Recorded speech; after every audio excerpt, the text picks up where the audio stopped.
I think what I usually do is I just go to the YouTube, because I don't know like how you get one from here. So I just go to our YouTube page and just get it from there, which is what I'm doing right now. How you doing, Spenny? Good. How are you, Voss? Chilling, bro. Glad to hear it. Got all your messed up stuff in order yet? Or are you still waiting? No, I'm good, man. What'd you do? Walk under a ladder and crack some glass or something? Crack a mirror? My 4-year-old son decided to spill a bottle of water on my MacBook. My gosh. It's a tough scene. Yeah. I had a friend who spilled vodka, or one of our friends spilled vodka on his keyboard. It screwed the whole thing up. Yeah. Well, I didn't have it backed up on the iCloud because I'm kind of like into privacy and all that. But I had a guy that pulled it off of the memory, but that was another couple $100 just to do that. I wasn't sure if he was going to be able to do it, but then I had to buy a new one. But I had to get another laptop to replace my wife's that broke. Anyway, it's been an unlucky stretch. Sheesh. Well, hopefully, what did you have? How many things happened? Was it 3? It was more, bro. It was like 8. Oh, usually bad things come in 3s. No, I know. That's a Greek thing. Everything happens in 3s. We're just talking all superstitions right now. I love it. Yeah. No doubt. Oven, tractor, hot water heater, 2 laptops. I'm forgetting a couple things still. Okay, I tweeted it out whenever you guys are ready. Yeah, where's that at? It's on the podcast Beatdown. So you can use that link or just go to our YouTube page. But we can start recording whenever. Let's do it. Cool. And in 3, 2, 1. All right. Welcome on back to another edition of the Baltimore Beatdown Podcast. It is Friday, June 26th. Friday rolling. That's an old Bill Simmons thing, right? Friday rolling. I believe so. Him and House. How you guys doing? Not too bad. Can't complain. Yourself? You should have some. You should have some stuff to complain about. Yeah. I mean, what good does that do? Yeah. What good does it do? You can't worry about things you can't control. It's a good point. So my name is Jake Luke. The 2 beautiful, grizzled, coarse, but also buttery smooth voices you just heard were Vasily Lurikos and the good Dr. Spencer Nathaniel Schultz. We are here today, if you're listening to this on a podcast tonight, if you are watching on YouTube, we are talking Patriots at Ravens Week 3 2012. It's a back in the day version, our little rewatchables type series that we have been doing for the past couple of weeks here. And this was a fun one, fellas. This was of course, the Torrey Smith game in which his brother Tevin Jones had tragically passed away less than 24 hours before kickoff. So yeah, really a lot to unpack here. 2012, obviously the Ravens go on to win the Super Bowl this year. What were some of the other storylines heading into this? I mean, Joe Flacco, Harbaugh, their 5th year on the job. Art Modell had passed away like 2 weeks prior to this, so they're wearing the art patches. I mean, it's a lot to unpack. Absolutely. The revenge game. Yeah, good point. So they had previously been to the AFC Championship the year before, 2011. Go up to New England, a game they really should have won. Flacco hits Lee Evans in the corner of the end zone. Sterling Moore punches it out. Sterling Moore figures into this game a little bit, not in a positive way, which you love to see.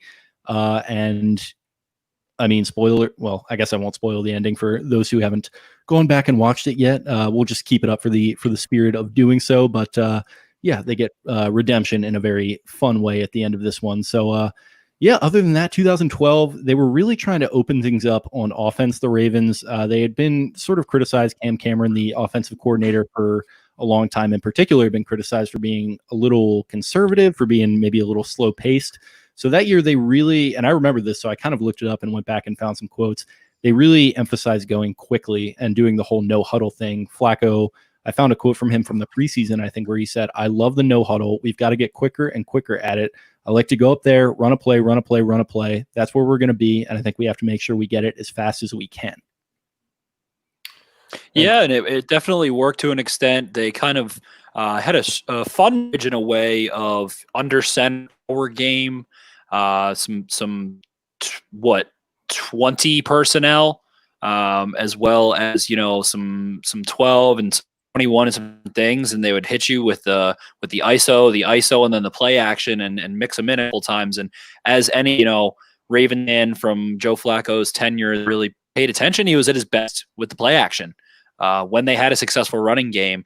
And it's really ironic because the point in this game where Ray Rice finally had a 9-yard run, and it was his first successful run other than one that got called back. And Chris Collinsworth, who owner of PF, he kind of bought, revolutionized, and allowed PF to expand to become what it is.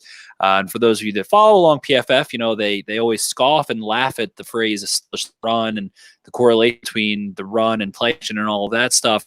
And Ray Rice rattles off this 9-yard run at one point. It's not a huge play, but then Joe ends up hitting a big play. I hear Chris Collinsworth on cue in mind saying, if you don't establish the play action is not going to work. And it's just so ironic now looking back from the guy who kind of brought PFF, who's the leading kind of brand name football analytics firm, into what it is now. And for him, it was just really funny to me. So there was an interesting little tidbit there. This is the Ravens being the Ravens at their best. If you want to, doing the play action pass is great, Al, but to be able to do it, you have to establish the run. I noticed that too. So I'm glad you brought that up, and I'm sure we'll get to that at some point.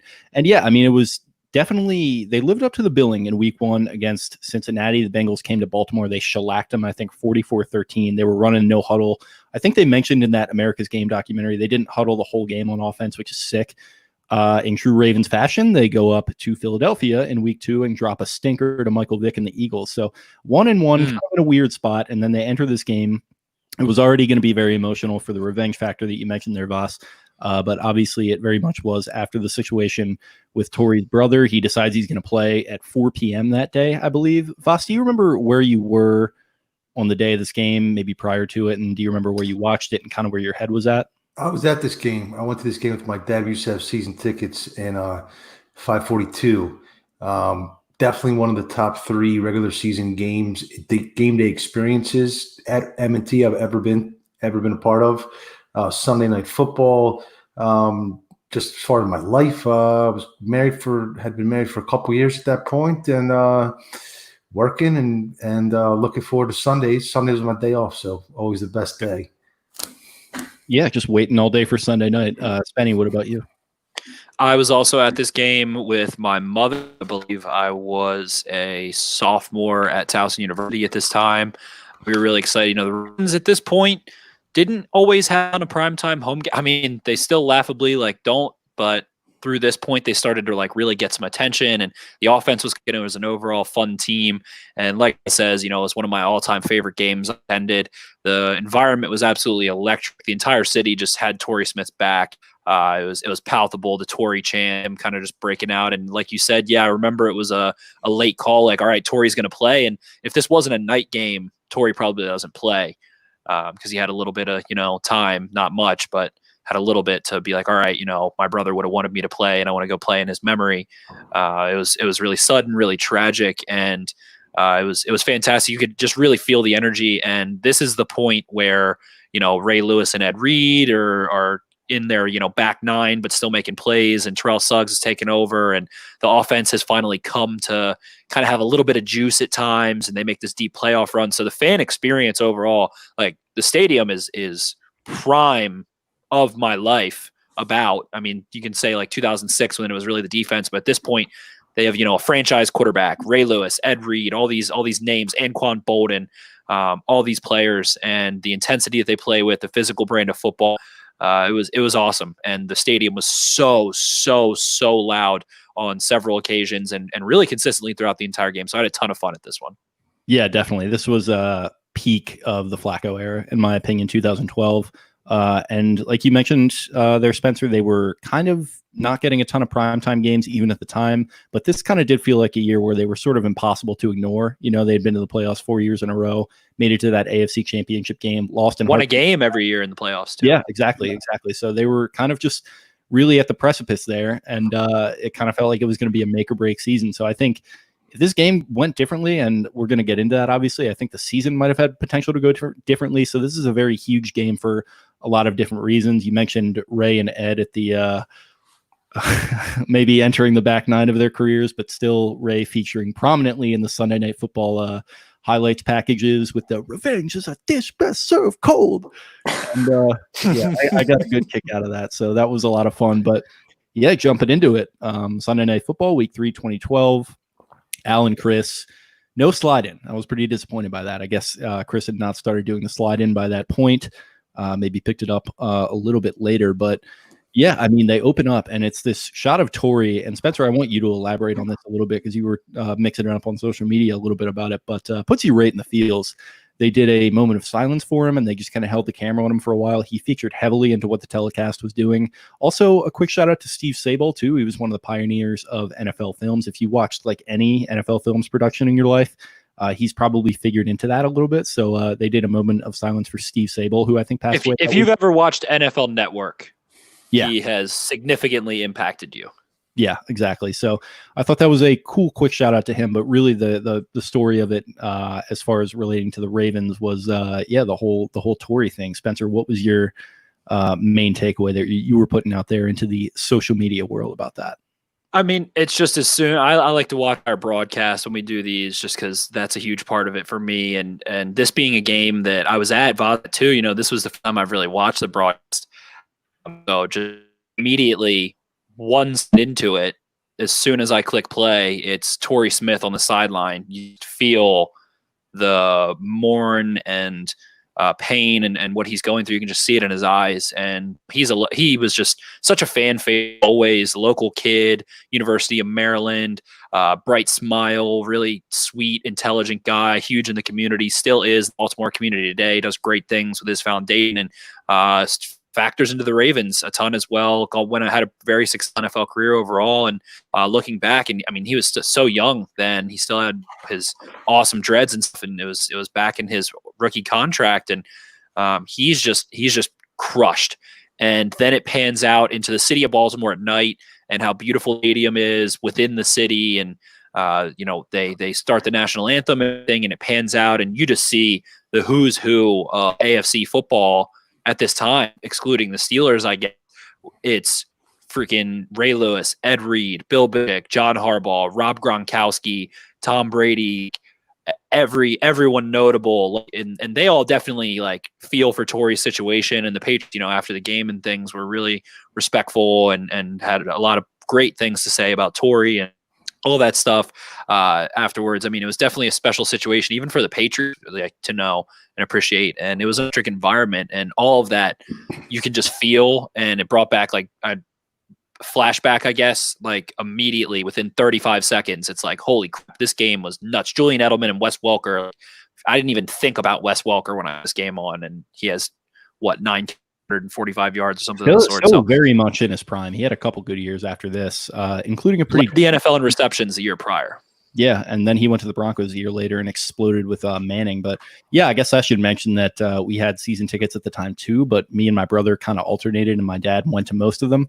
I think this was the case where they both went, and this was one of the weeks where I was off. We switched off, so I was watching this from the couch, and watching it, I did remember a lot of this stuff from the telecast. It was a very memorable game from that respect, and I think they did a very good job sort of treating it in the right way. And Oh, absolutely. Everything was very colorful, well done, and they kept it colorful, but not. They didn't overdo it at all, but they also kind of kept essence really well. Voss, you were at the game too. What was your first takeaway from the SNF presentation? Oh, they do a nice job. They always do. That's my favorite tag team combo. But it was very emotional with Torrey, and the Ravens had a few. Jermaine Lewis played right after his wife gave birth to a stillborn, I believe. And he had 2 touchdowns in that game. There's something special there. I think there's a special bond between the team and the community here, and getting plays like this and players like this. I mean, Torrey's the best receiver the Ravens have ever drafted. We'll see what Hollywood becomes, but he was a great player, and it was great to see them do that and get that sweet revenge after that crushing 2011 playoff defeat. Yeah, definitely. So jumping into the game proper, you open up with the Patriots on offense. They introduced the offense, I think, prior to anyone taking a snap. I just wrote down Edelman's haircut equals preposterous. We were talking about this a little bit on Twitter, Spencer. I was saying that it was maybe a little bit hotter at the time than you were giving him credit for, but it still looked ridiculous on like a 24-year-old. But yeah, so that's the NFL making, probably $745,000, whatever his contract was at the time. Small contract, but a huge salary for any human being. He just looked. He was all ball, man. He was just following Brady around everywhere. He didn't have time for haircuts. 100%, exactly. 100%. I'm Julian Edelman, but it's just funny now because of who he is now, and like Sex Pistol icon, and he is. But it's just funny to look back. This is like it's like when you watch we watched the Antonio Brown kind of burnout game. Looking at fat face Brady. Yes, it's like Brady's like cousin that's like from Kentucky, and I'm saying like Brady used to have like fat face and like a baby fat and like not look like he does now. I'm convinced that Tom Brady is like not the same Tom Brady that existed at the time. That's a whole nother conspiracy theory we don't have to talk about right now. Can't stand either of those guys. Edelman or Brady, Hines Ward are like the top 3 on my hit list. Yeah, Edelman. I used to really be like, get this guy out of my face. I'm gonna smack him. He's an absolute pest in this game. Like, and at the time too, he was just like a little shit talker. Just like, it's like, dude, you're not even like half of what Welker is, and like Welker doesn't talk, and then like he wound up having a little bit of a better career than Welker. And Welker's also Walker's the 49ers receivers coach right now.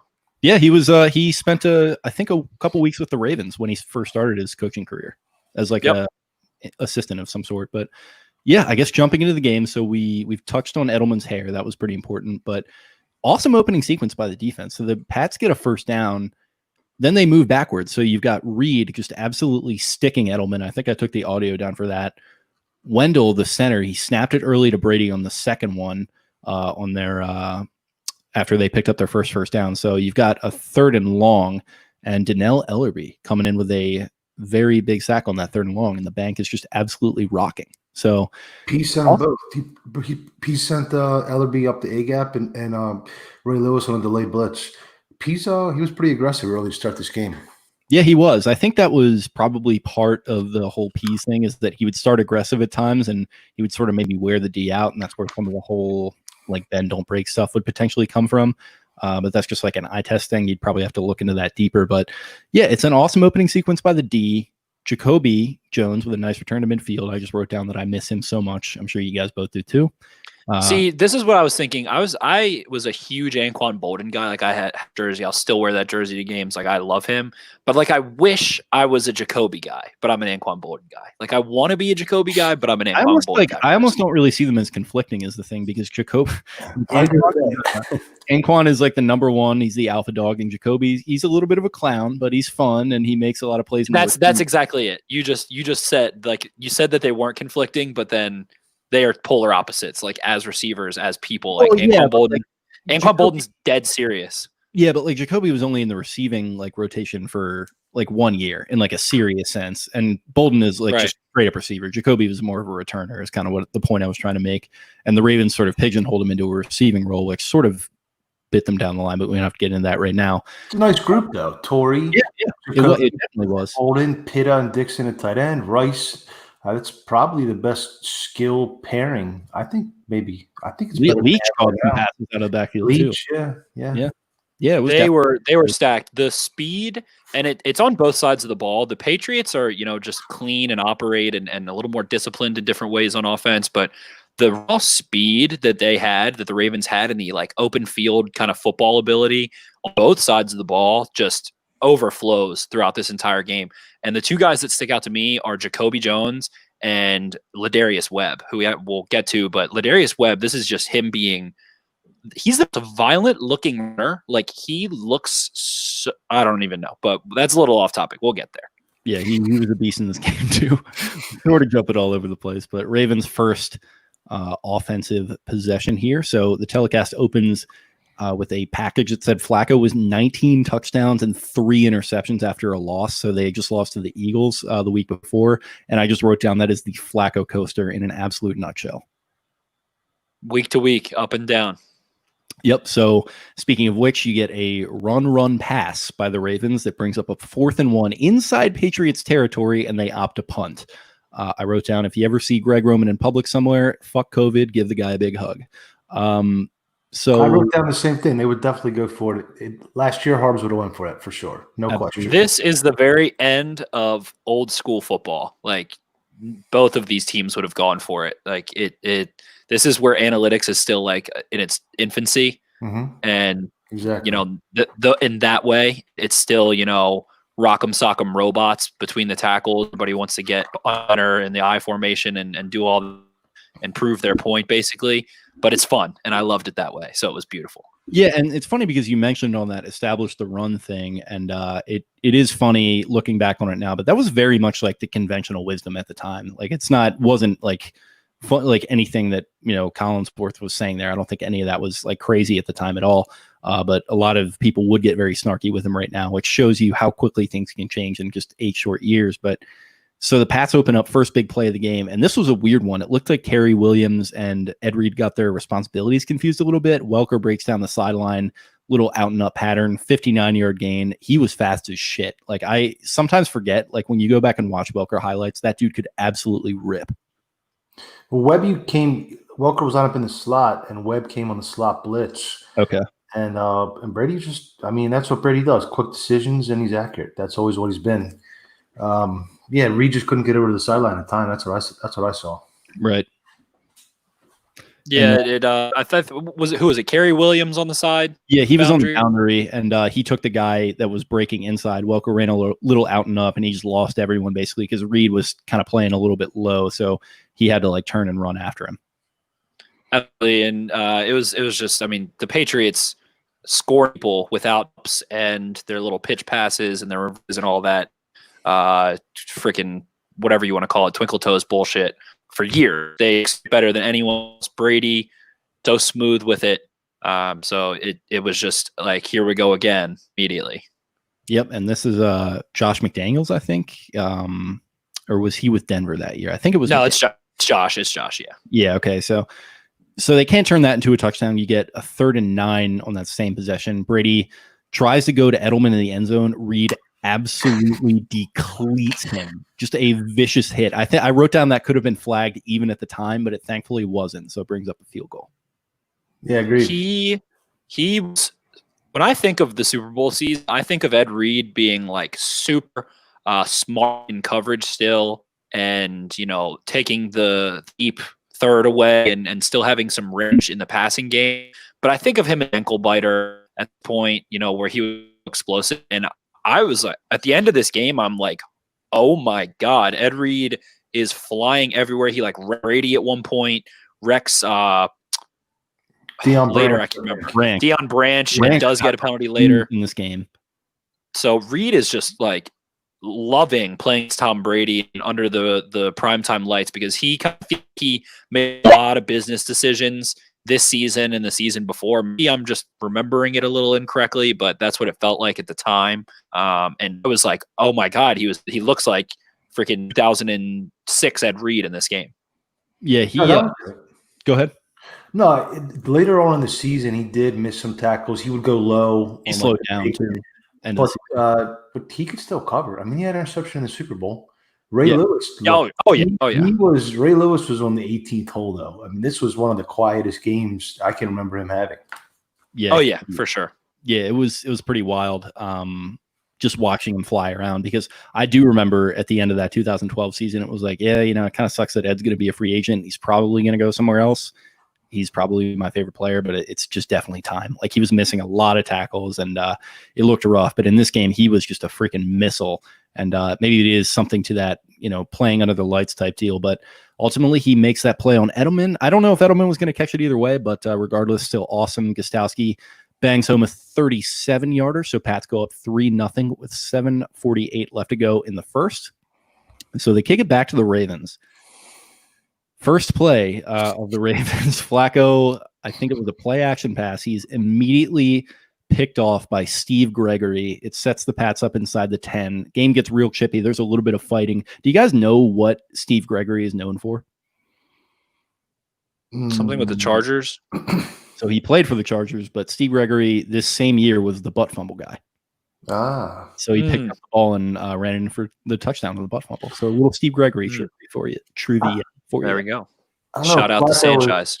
I don't know if Flacco was just being too aggressive or he didn't see him, but he just tried to squeeze that in there to Pitta. It definitely was. It looked like he was trying to force He pushed it. Yeah. he was trying to force it way inside. Gregory just jumped all over it. He was kind of on the other side of Pitta, so maybe Flacco didn't see him, but still a bad play. It sets up the Patriots within the 10, and this is just prime Chris just sort of getting up on the soapbox about the replacement refs not controlling the game, which he had a point, definitely, because things. They were fist fighting every other play. Yeah, they were getting real chippy real early, and no one was taking control. You get a 3-play sequence. Brandon Bolden punches it in on third down for the touchdown. Ravens are down 10-0 halfway through the first quarter. What were your guys' thoughts on the start of watching this game, Voss? I thought the defense was getting pushed around a little bit, and I was hoping they were going to execute a little bit better on offense. I don't know. The Ravens seem to always play Brady tough, so I didn't think it was out of reach or anything, but they just had to start picking it up a little bit. You just know that the Patriots are thriving. Like, you're like, all right, they're going to put up some points. You know, you realize that the offense is going to have to step up, but you know that the defense will make plays at some point. But, you know, you hope that in the red zone they'll be able to buckle down and all that stuff. It's just how you felt against the Patriots. You got to keep them out of actual end zone when they get close, and you're going to have to put up points. You're, you know, not too going to hold them to field goals in a touchdown or something of the sort. And that's how it went in this game. Even though in the season they dismantle them in New England. So, ha ha ha. So I've been reading the Muhammad Ali biography, and maybe this is like a function of that, but there's like a big aspect of it is his idea that like emotion like really affects you in a negative way when it comes to like a heavyweight fight. So like I was kind of thinking like, are these guys like too just jacked up emotionally with all that's going on right now, and that's why they're kind of trying to force things and maybe playing a little too tight? I don't know, like maybe that's a little too meta, but I kind of got that sense a little bit. I don't know if you guys would agree with that. I don't know. It's hard to say. I thought they were, especially Cam Cameron, a little bit too conservative, and that continues on the next drive. But you know, there's the New England Patriots. They're going to play it tough no matter what. They're going to be sharp. They're going to have good scheme route concepts, and you know, they're going to be able to mix it up, man versus zone. Walker ends up, you know, when they had Ladarius Webb on him, man, he was shutting him down. Every single play was zone. Wes Walker caught the ball for 15 yards. Every single play. Patriots, they're just sharp. And like I said, you know, you can just see athleticism, the speed, the physicality is way in favor of the Ravens. And that's what ends up, you know, showing out in the playoffs when they later. But the Patriots are just, and they execute, and they are smart, making first down, second down, making everything manageable, not turning the ball over much, all that good stuff. So the Patriots are sharp, and you're just like, all right, the Ravens, you know, you're going to have to rely on Flacco to come from behind off of the jump. I mean, this in the season prior were the first, you know, 2 years where you're like, all right, Flacco can ball with Brady. Flacco with anyone, especially for the 2011, I guess 2011. Well, it's the 2012 season disappointment. Flacco proved I can ball with Brady in his place. So you're like, hey, let's see if he's gonna step up to the plate and keep doing it. And I mean, he did. Yeah, definitely. So not necessarily on the next drive. So you have Deonte Thompson. Remember him? Nice little return to great Raven. Yeah, absolutely. Just tremendous preseason hero, but he has a nice return to the 33. You're kind of hoping that's going to get the Ravens offense going. It doesn't. It's like a bizarre little play sequence that they have. Voss, you mentioned Cameron getting a little too conservative. They have to punt. And it's kind of, I was starting to think it's a wonder this game did not get out of hand pretty early on, because the Pats, they get pinned deep by the punt, but they get a drive going. Ton of Brandon Lloyd usage. He's like kind of abusing Kerry Williams, who we already mentioned, has a long catch down the sideline. And then Ravens take a timeout to possibly slow things down, but the Pats pick it up again. You have some really nice pocket movement by Brady. He moves around, and then he scrambles for one, and he slides, gets landed on by Nada, immediately starts bitching to the refs, and they call a personal foul on Haloti, and that moves it forward. Voss, you can take your soapbox now. Yeah, every single time they played Brady, there'd be one or two calls like that. And just tired of it. I just linked something in Ravens news. I think it was yesterday, for what would have happened if a game went different. I think it was 2007, and I think that was the year the Patriots went undefeated in the regular season, and the Ravens had them on the ropes on Monday Night Derek Football. Mason tugs the jersey, yeah. And then they call some BS call on Bart Scott, and then he throws the flag into the end zone, and then the Ravens and Chris McAllister quote after the games like, how are you going to beat these guys when you have to beat Belichick and Brady and the refs at the same time? I mean, it just enough's enough with that. I think the fans got tired of it, as we saw with the chant later on. We got to watch that game for this. Just it would infuriate you. But yeah, I knew you'd have some takes on that. So that moves them forward 15 yards. They're really driving now. But they move backwards. You have Edelman get called for an OPI on what could have been a first down catch. Kerry Williams was the victim of that again. And I thought it might have been a little bit of a soft PI or OPI, but whatever. They were getting some calls going their way too. It winds up being pretty big because it backs them up to a 3rd and long. They run just a little quick screen to get into field goal range. Gostowski converts it. And miraculously, I think it's 13-0 New England with a half a minute left in the first quarter. Yeah. Yep. And it's no bueno. And they're moving, and it's just so fun though at the same time. Like while I'm watching it again, I'm watching McPhee and I'm watching Upshaw and I'm watching Kruger and Suggs is out. And I'm just like, holy shit, these three were so young and so fresh and violent. And then you think about it and you think about Suggs comes back and Lewis gets so he gives, the little spiritual boost or whatever. And obviously the little on-field, we mentioned this is literally the 18th hole for him. This is like 17 in this game. 18 is after the injury. And then it's just at this point, like I'm like, oh, but then I'm like, oh my God, it makes so much sense that they won a Super Bowl with Art Jones, Paul Kruger, Courtney Upshaw, and Pernell McPhee, young, healthy, proving themselves rollers. And you're like, holy shit. I'm not thinking, too much of, and Kruger didn't even do shit until really the playoffs, actually. Right. Like he came on at the end, so he's not even, but I now know that happened watching these guys. And I, of course, know how this game ends up turning out. So I'm like, oh my God, it's so much fun to watch. And the one guy for me that starts making plays early on at this point where we're at, and then through the end of the game is Donnell Ellerbe. Mm-hmm. And you're like, holy shit, this guy, like, they let him walk away, and he is just so dominant in the Super Bowl. He was so good this whole season. And when Ray goes out, he's so good in that same kind of way, being able to play through contact, blitz, kind of match backs out of the backfield and all that stuff. So at this point, I'm starting to see these young guys and that physicality and the speed that they have. And then you start to see Webb really come on right around this time. In the Patriots' next drive, you start to see the blitzes, the slot blitzes, the outside blitzes. And he was just a madman with his hair on fire against run plays when they knew they had a run fit. He's just smoking into the backfield every time, knifing in. So some of these things start to stick out right about now. So it's a lot of fun to watch. Yeah, it is. And just watching those guys, like you mentioned, who did go on to, a lot of them go get paid. And for the most part, they really didn't do too much. I mean, you see Pernell McPhee back here now in Baltimore. He had a pretty nice year last year, but pretty disappointing run in Chicago. Kruger wound up going to Cleveland, didn't really do anything there. Ellerbe went to Miami, I believe, kind of flamed out there. So kind of interesting. Upshaw goes to Atlanta. He starts for a couple years. Okay, but yeah, he's a deep tackle. Yeah. He played D tackle in Atlanta. Yep.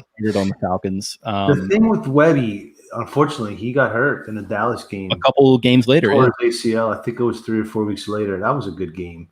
I was at that one. That was awesome. Dan Bailey at the end. Yeah.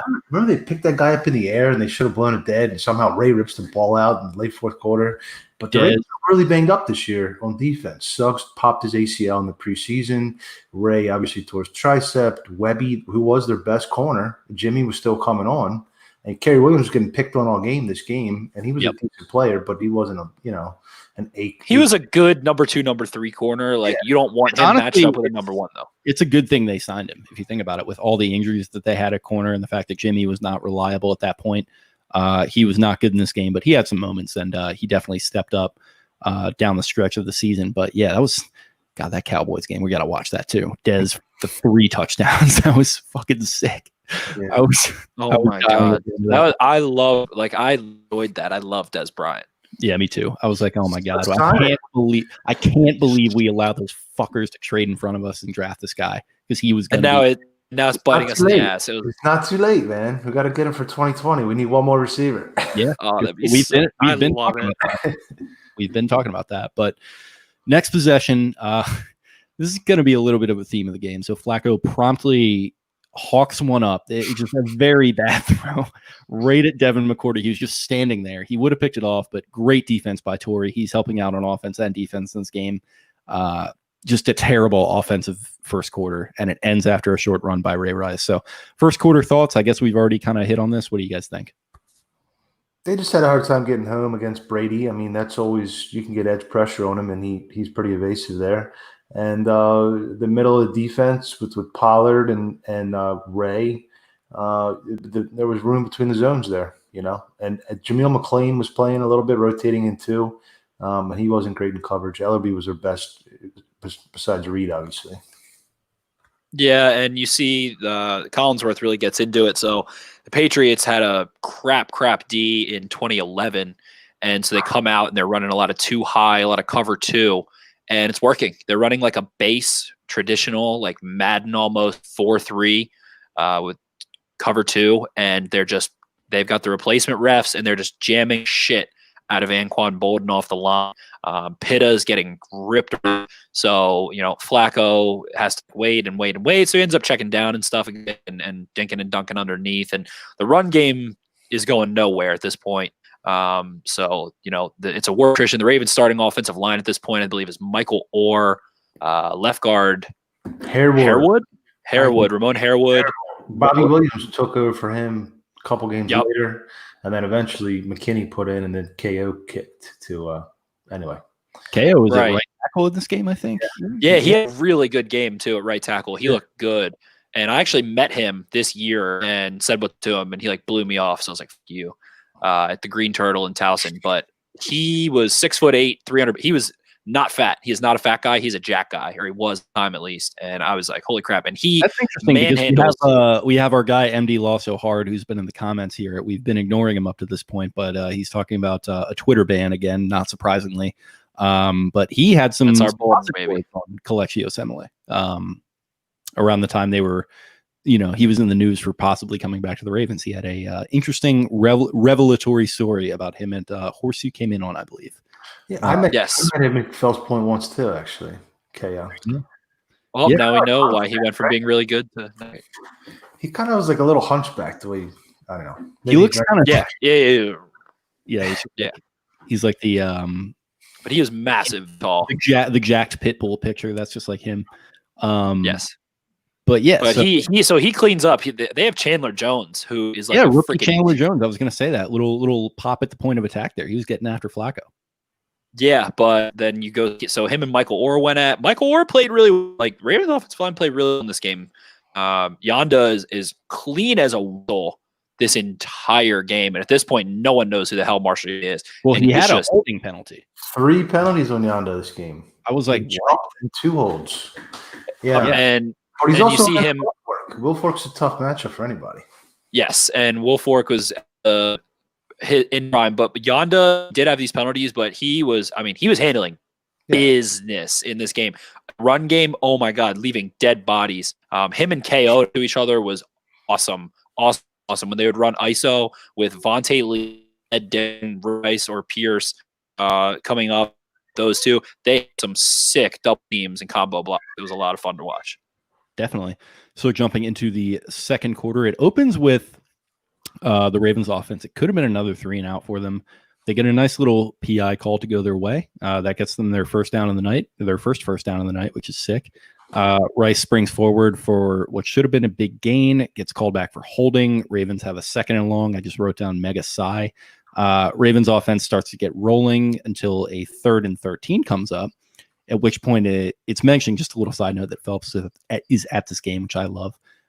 Bolden has a nice little catch and run. This was an interesting play. So he's catching and running on that 3rd and 13. He's like just short of the sticks. Or so we thought. We come back from commercial, I think. It's like this weird sequence where the refs are like measuring the ball's closeness to the change. Harbaugh proceeds to like challenge it. Then the refs review it and they give him the first. So it looks like a good call because Bolden reached for it, I thought, as he was kind of flying out of bounds. I feel like these days that's like very much a first down. Yeah, great play by Bolden. Yeah, he extended. And it was the replacement refs. Yeah, right. Yeah, challenge for Harbaugh too. That was a ballsy challenge too. Yeah, of which he has had many and not many successes. But whenever we watch these games, though, and it shows like at the time he was fire all the time early in his career, because I think it popped up at one point in this game and said he was, I don't know, well over 50% of challenges won over a time or something of his last whatever. And every time I think of a John Harbaugh challenge, it's always bad idea of like frustration, and he's like fling. He has like a 17% success rate. But young in his career, apparently not. Pro Football Reference. I mean, let's just talk about that for a quick second. Like, he has transformed way he is on the sideline, like everything, his aura, how barky he is so relaxed. He's got his glasses now. Like, Harbaugh now versus Harbaugh then, literally two different humans. Yeah, he was like a very much wanted to be in control. He was Coughlin-esque back in the day. Now he just reminds me of a kind old librarian with his glasses just perched down his nose, just waiting to give you a good book recommendation as you walk into his library that has like 2 people in it, and he's just a kind man. It's interesting. It's been doesn't flip out. He must have heart problems or something now, and not like they're like do not blow a gasket again. That's what happens when you're just like drinking milk and like eating like chicken and fighting with Jim all day. You just blood wrestling on the beach, punching each other in the nose repetitively, drowning each other in the low tide. But yes. So anyway, on Bolden, reach across. Yeah, it gives the Ravens. This took 5 minutes of time for me to skip through. 5 minutes to skip through this challenge. It was a lot of time, and it was a weird sequence, but it sort of gives them life. So Rice gets forward for another first down, and then run game really gets going. Flacco goes to the play action because Al, if you want to do the play action, you got to establish the run. I think this was that play because he hits Torrey. It was. Yeah, so he hits Torrey down the left sideline for a touchdown. Badly burned Kyle Arrington. It is now 13-7 with 9:45 left to go in the half. And they just keep the strategy of the Patriots defense at a very elementary level here in coverage is we're going to test Flacco to throw to the boundary about 15 to 30 yards and see if he can honey hole it. He is the inverse of Lamar Jackson. That's his sweet spot. So exactly. Why are you challenging him to throw to his favorite place? It makes no sense to me. And like I said, is where you can see the speed of Torrey Smith, the physicality of Bolden, the physicality of the line starts to take over a little bit. And you're like, all right, they sustain this drive. It's a long drive, 80, 82 yards, some of the sort. And you're like, why? What do you think he's going to do if you're leaving Torrey Smith playing press in zone? He's going to fucking hit him. And then he throws a little back shoulder, hangs the ball up in the air. Torrey has the most casual bunnies when he just rises up to go catch the ball. Like, his hops come out of nowhere, and he just like always awkwardly kind of plucks the ball, but squeezes it. And Torrey Smith touchdown state. That's the Torrey chant break out. Torrey. And everyone's all right, Patriots, you guys are not running away with this one. Yeah, I think he was just going off in this game no matter what. They started to double him later on, which we'll get to, obviously, but he was just not going to be stopped in this game. And that was the first of many plays that he made. So 13-7, like I mentioned, about 9 minutes left to go in the half. So the Patriots pick it up. You get a heavy dosage of Edelman. It picks up 2 first downs.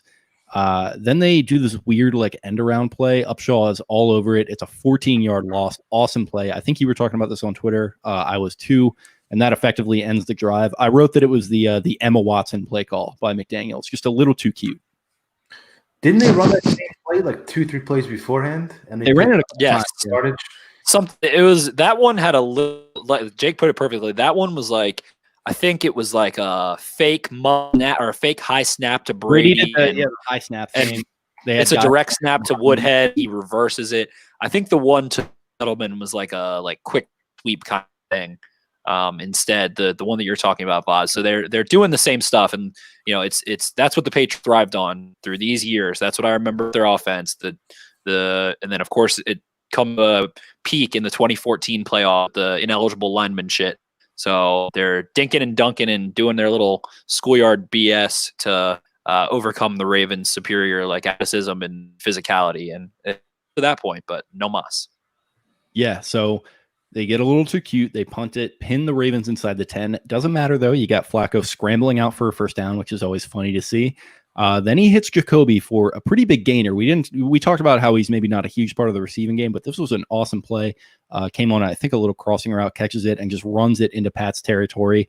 And a few more short plays before the 2-minute warning hits. So big play there by Jacoby. And then they're driving even more down into Pat's territory. And then I think that's when the 2-minute warning hit. And then they're talking about like a streaker being on the field. Obviously, they didn't show anything of it, but they mentioned on the telecast, I think the Mike Curtis situation when he was with the Colts and they had a streaker, and Mike Curtis just went and tackled the guy and absolutely fucked him up, which was always, I think a nice shout out.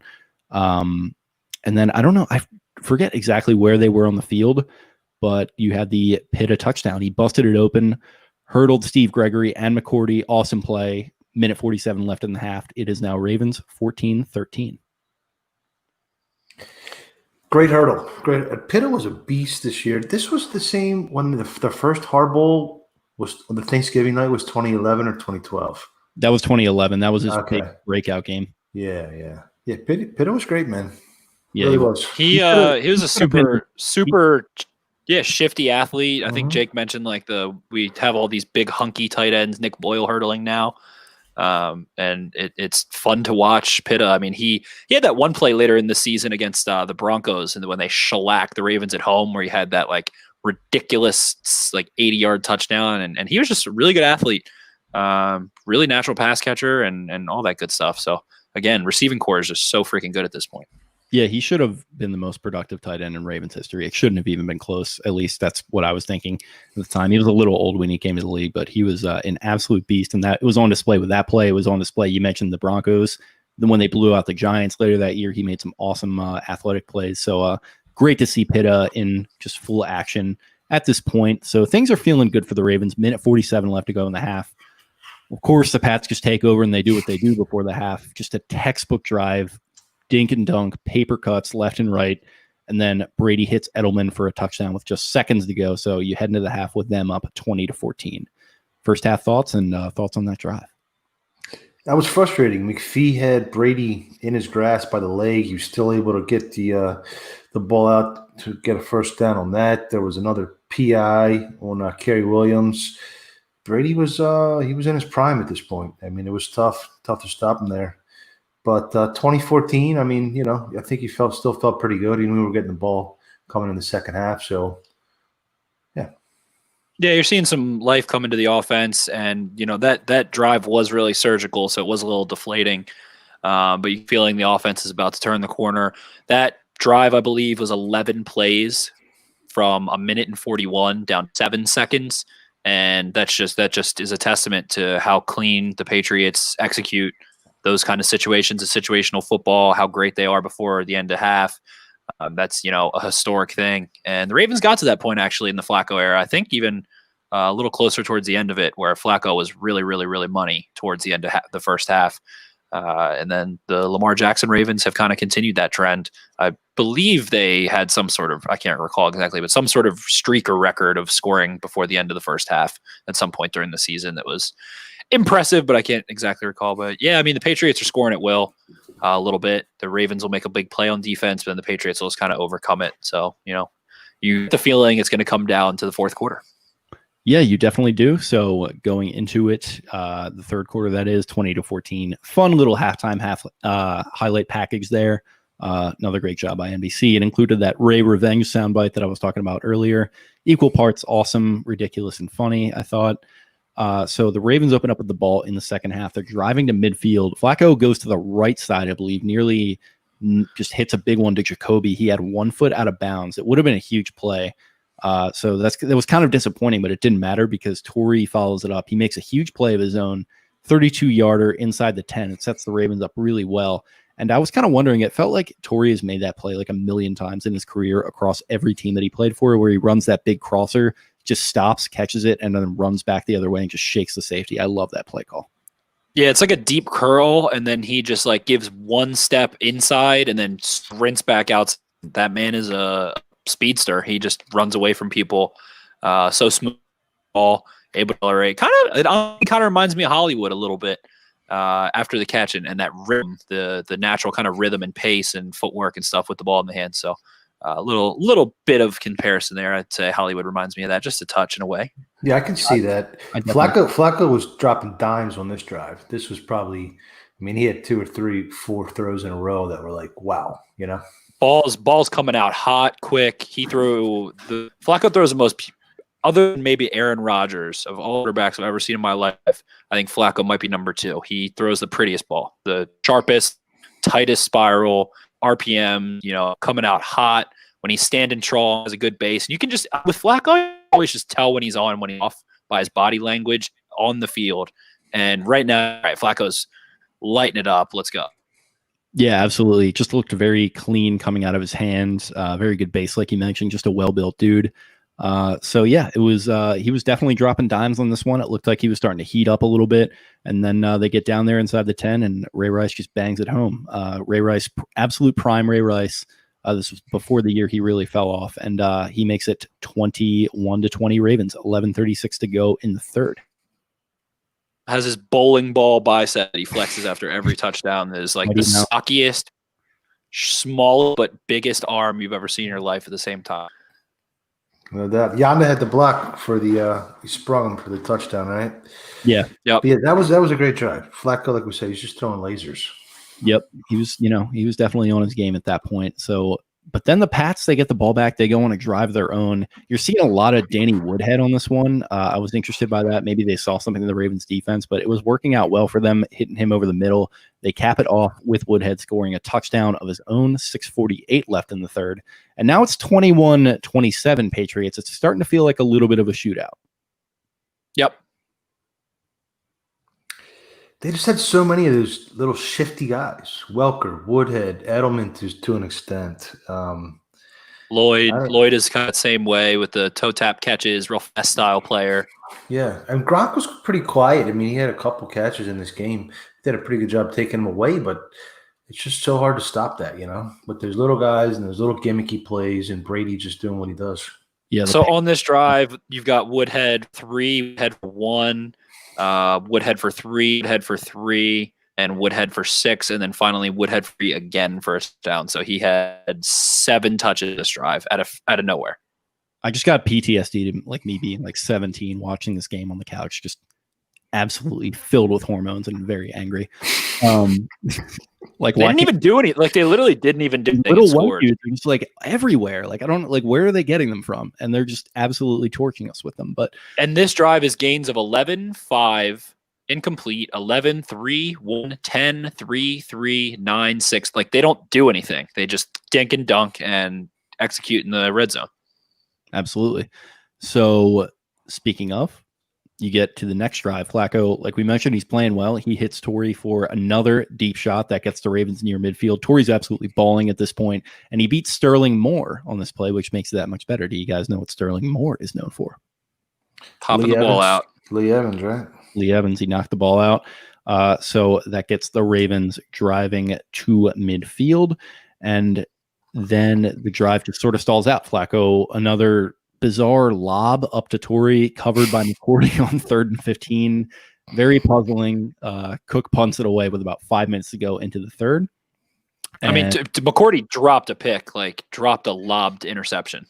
That happened multiple times, and this was one of them. He should have had 3. Flacco should have had 3 picks in this game. But maybe 4. We'll get to yeah, that's true. But you get the Pats get the ball.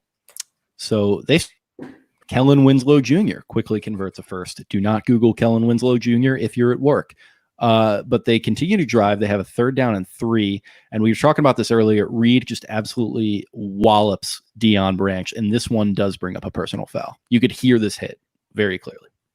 And Branch pops right up and like had respect for the hit and sure, like these are the penalties that I don't care about. Like I like, all right, yep, fine, give it. I want the penalty. Like I want to it like it was a 1st down. It was on 1st and 10. Like I don't care. It's the difference between 2nd 10 and another 1st down. Like I really don't care. I want to let you know I'm going to demolish you. I'll take it off. Don't come over the middle. Receivers back away. Like unless it's Anquan Bolden or Gronk or someone that is just an aggressive monster, they will back away if you take their head off over the middle, footsteps, classic, all that good stuff. So, I mean, he got away with one earlier as well that was in the end zone. So you're pretty willing to eat penalty that is not, it's not 3rd and 10 at the Ravens 21-yard line or something. So you're like, all right, yep. And again, this is where I'm like, oh, good God, Ed Reed, you were doing this year? I don't even remember. He was a hitter. People don't remember that he was a hitter too. That's what he started off with, really. He played strong always, safety first couple of years. Yeah. Yep. Yeah. Absolutely. Always a menace. There's that famous Colts punt. He gets held and barely doesn't block a punt, runs down the sideline and just eliminates a guy, and then is like running around with his arms. And he was just, I mean, he hits Ed Reed is the key. We need to get the audio for that. This, he hits the guy, yells "Sup, boy," and he just runs off. And Ray, oh my goodness! Oh my goodness! Yeah, Ray's like, oh my God! Absolutely. Yeah, that's on his highlight tape. And I remember I did what is it? The Ravens have their little thing, like the spring thing where they have everyone in the stadium and you can meet and greet and whatever. They have a name for it. I can't remember, but my brother took me to that when I was. What'd you say? The open practice. No, it's like before that in the year. It's usually like April. It's during the draft sometimes. I don't know. There's a name. I don't know. It wasn't during the draft this year, but they had some meet and greet thing for like years, and you walk around the stadium and get a bunch of autographs and stuff. So I got a picture with Ed Reed when I was like 15, and he was shorter than me. He is like less broad than me. I put my arm around. It was a piece of metal. He was like a brick, and I'm like, whoa, what the hell? And he just was a little piece of metal that killed people. And he brought it. This game, there was no ankle nipping. There was no, having at people's feet. It was through, not around. And I loved it. It was my favorite thing of this is Ed Reed lighting people up. You mentioned a piece of metal. Do you think it's possible that Ed Reed was a Terminator? Is a Terminator? Yes. I think he is. I think he's like the highest graded, or the second highest graded PFF defender ever behind Aaron Donald. I'm pretty sure. I think Kuechly's up there too. But he's just literally Mr. Perfect. Like Ed Reed is perfect in this game. I've messed around with him all 22 a couple of times, and there's just no wasted motion, no indecisiveness. Like his back pedal was always clean, and he could turn in any direction out of any step at any time. He never overcommit. And he was just always in control, always flowing with the ball, always understood the concept that was coming at him. Just a complete cerebral player. And I tweeted a long time ago. I mean, he ran like a 4.54, like whatever. He was, a good athlete. He was an NFL athlete, but he was not nearly as athletic as he was smart. And the reason he looked so athletic is because he was just so fucking decisive that he knew what was coming, saw it, and went to it before anyone else did. And he was just, I mean, Ray had the same thing early in his career. They're just moving at a different pace because they have already seen the play, made the decision, and are going full speed. Or the offense, which knows the play, is going that speed. So it's just so fun to watch him fly in this game because I, again, don't remember him moving like this and being this way, but he was at this age and after all the hits he amassed in his career. So it was a lot of fun to watch. Maybe after the war is over and Skynet has been defeated, Terminators just malfunction and they just play golf and smoke cigars and record themselves playing the drums on Instagram Live. And they say, "You a sucker, man." I'm not going. I can't say anything worse than that because there are kids listening. But you a sucker, man. You a straight sucker. Straight sucker. My brother said he saw him at a gas station with a green Lamborghini, like lime green Lamborghini, filling up his gas. He was wearing like a cut up, like he wasn't wearing like a fashionably cut up shirt. He was wearing like a dirty tee, like a dirty white T-shirt that was like had stains on it and stuff. And it's just like looks like a homeless person with his long ass gray beard driving a bright lime green Lamborghini. And that's Ed Reed. Obama called him Django. That's true. It's kind of sick. So getting back to the game, we're starting off in the fourth quarter. Pats are driving down into I believe the red zone. Big stop by Lardarius Webb. We've been mentioning him a little bit. He makes a huge stop on 3rd and goal. And a few seconds into the fourth, Gostkowski kicks it home. It's now 30-21 New England. Were you guys did you remember how this had all played out watching it? Or were you like, okay, I'm going to sweat this thing out? No, I kind of jogged my memory a little bit. And that was a huge play by Webb. I mean, it was on the 2 or 3 yard line, right? He kind of clotheslined him out of bounds. And Pollard kind of helped out on that drive too. A blitz finally got home. Pollard was a beast, man. That was a big stop. Yeah, as much as we may not be. Was this the drive where they had the play where Ellerby, it was just an inside run, whatever, and Ellerby and McPhee and Pollard and Ed Reed all just ate it inside the 10? Was it this drive? You know what I'm talking about? Brady got hit as he was handing the ball off because they blew it up so quick. Yeah. This is the one. With Pollard. Yeah. I think Ellerby is really starting to cut through the offensive line.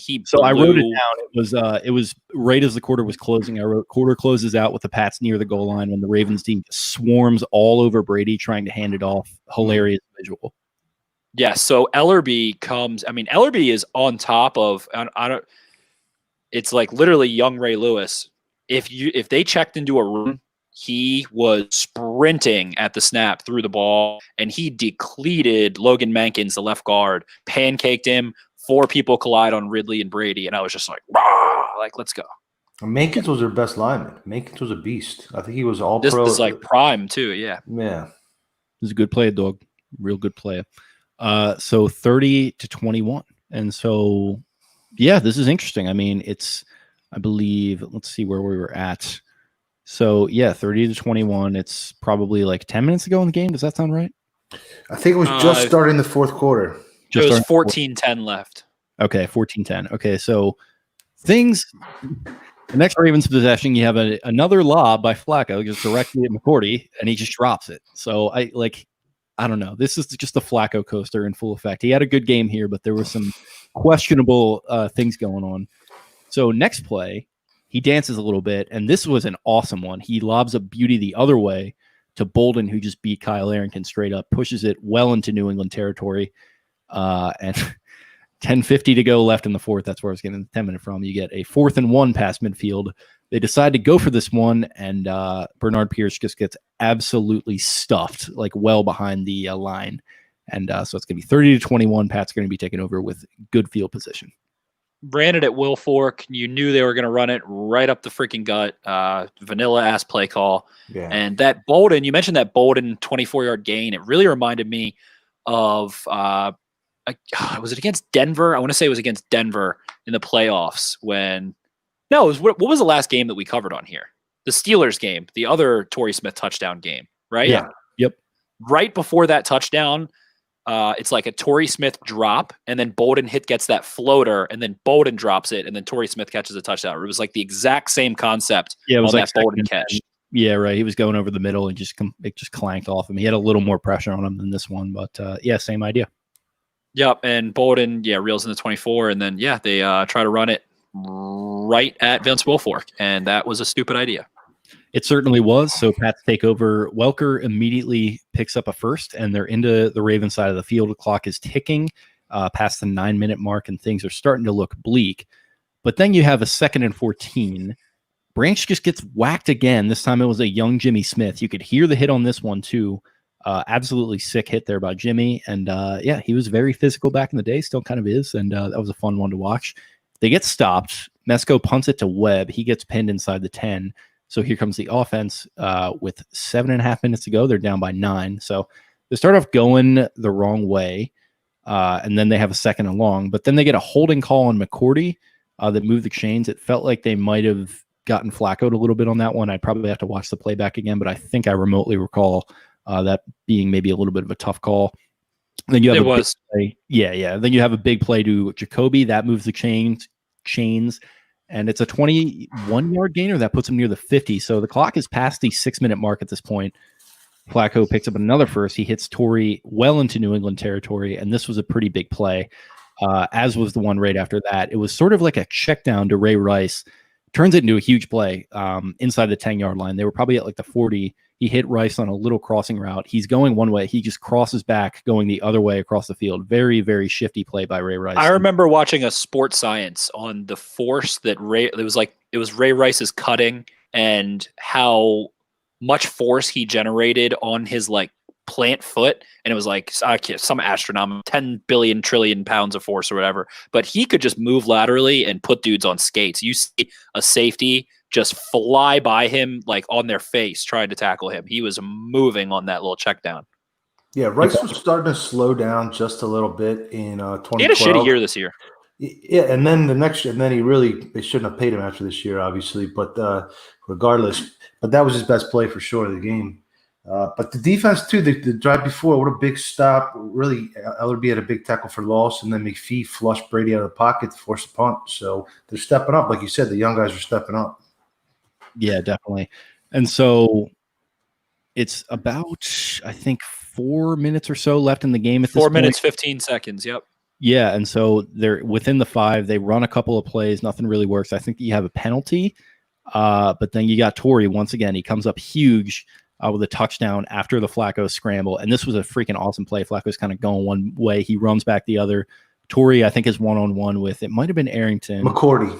With McCourty. Okay, yeah. so McCourty had an up-down game in this, kind of a really shitty game. He had a couple nice plays. Yeah, it was awesome. So Torrey's second touchdown catch, he's sort of in the corner of the end zone, dives for it, basically makes the catch by getting the knee down. It's 30-28 with around 4 minutes to go. Also wanted to note, awesome Jerry Sandusky call on this one. I don't know if you guys know it off the top of your head, but he's like, Torrey Smith, the magic is still in the house. So great Sandusky moment there. I think I'll put the audio in for that. With the G. Yeah. Thanks for clarifying. The OG with a G, not with a J. Definitely not with a J. But yeah, so at this drive we see the train right back. Yep, right back where we were. So Torrey Smith has one target, incomplete, marched on to holding. You guys mentioned those 3 penalties. Joe Flacco again, 2 plays later, incomplete deep right. They're very up. So that was to Torrey again. 2 plays later, complete short right, 16 yards. Then he ends up capping it off with a touchdown. It was a culmination kind of everything that Torrey could have done this game. The first one he scores on just a classic fade, but this is a simple drill. This is why it was just so sad in the end. Some of these plays Flacco was able to make when he was moving and confident to move, and then that's why that ACL and then that freaking herniated disc just really sucked. He never moved like that quite ever again. He kind of always wanted to fade in the contact, and you can't blame him. He's like 7 feet tall, bad knee. But this was before that, and it was fun to watch. Torrey kind of just keeps moving, gets open, fights for it. He's having a huge game, and they're feeding him. You can tell that they want to push him the ball because he's playing this and feed into that energy, and he has late focus. He looked shell in this game, so awesome drive there. Flacco is super aggressive. The ball has been out high and tight the whole game. They didn't face up or down on that drive. First down, first and 20, second down, 3 more first downs in a row, then 2nd and 5, and no third downs. Great drive. Yeah, it was definitely very awesome drive, very awesome to cap it off in that way. And so this next drive is a pretty fun one. So the Pats pick up another first with Welker. They get a little bit of breathing room. Then I think it was the next play, maybe a few plays later, but Brady gets picked off by Webb. Place goes nuts. It gets waved off. Refs call illegal contact. Definitely ticky-tacky and weird. And the telecast gets into that a little bit. Then they pick it up with Chris Collins man. I don't know, Al. Doesn't look like my days out there playing in Cincinnati with Boomer. I'll tell you what, Al. It's a pretty tough situation going on down there for sure. The league has changed, Al. The league has changed. These replacement refs, they're certainly not doing their job, not in the way that I used to do my job as a wide receiver for Cincinnati, Al. But certainly tremendous to watch these young men out here tonight. But so they're moving, and they pick it up with 2 minutes, 23 left in the game. A little short run play, and the flags come out again. And this time it's for unsportsmanlike conduct on the sideline. I don't know what happened, but Harbaugh was screaming at them. I think about the penalty that was called on Webb. And so I think they called. He said he was trying to call a timeout.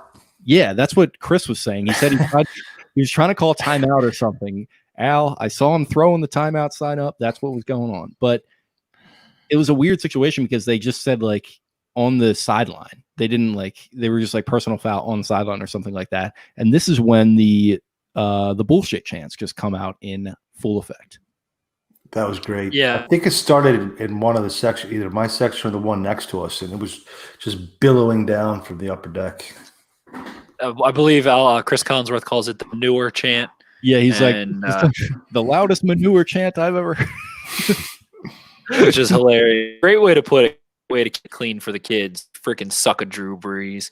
Yeah. But it was truly bullshit. And, it was just back and it was just ticky-tacky and Brady getting the little fell on me game that Vaz was talking about. And it was like, here you go again. As Chris McAllister and Vaz said, you got to beat, the devil, the son, and the referee. So no fun at this point, not having a good time.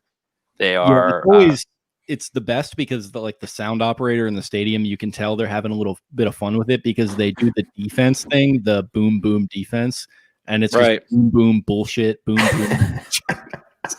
It's classic. That's creative. They kept it going for like 3 plays. It was going well into the 2-minute warning because it felt like it lost. The Ravens lost because of that. Yeah, pretty much. I mean, they definitely would have won way more comfortably if that pick had stood, I think. But it's just it's the bullshit chants are going. The game is just completely devolved at this point. They're continuing. Chris is just ripping the replacement refs, I think rightfully so, for just bungling the hated them. He really hated them because, they were bad, but Collinsworth, it was just surprising. He was really honest about it, and it's funny because you would expect, the football presentation to kind of side with the ref and whatever down. I'll tell you what, I usually like these guys out there. They call them the zebras. I don't know if I appreciate that or if it's respectful enough, but you certainly want to respect the sanctity of the game in a scenario like this, and they're not doing that. This is right around the time where the refs they fought for their rights and the union and whatever, and they end up getting full time, and it's does Bryant catch, and what does it catch? All thatness. So this is what if the catch thing started a year later, and that was that was the that lasted a couple years, and our boy Des Bryant that we've brought up, and that screws him, and this is beginning of the madness period. There was 4 years of absolute pandemonium to be an NFL referee, and this was part of it. It hasn't gotten much better, guys. There's still a lot of controversy. Well, how about pass interference 2 years ago? But that's gone. That whole thing, we've talked about that on this podcast ad nauseum. That whole thing, they screwed that call up. That was just wrong. Somebody missed something. Somebody short-circuited. They didn't call the New Orleans thing.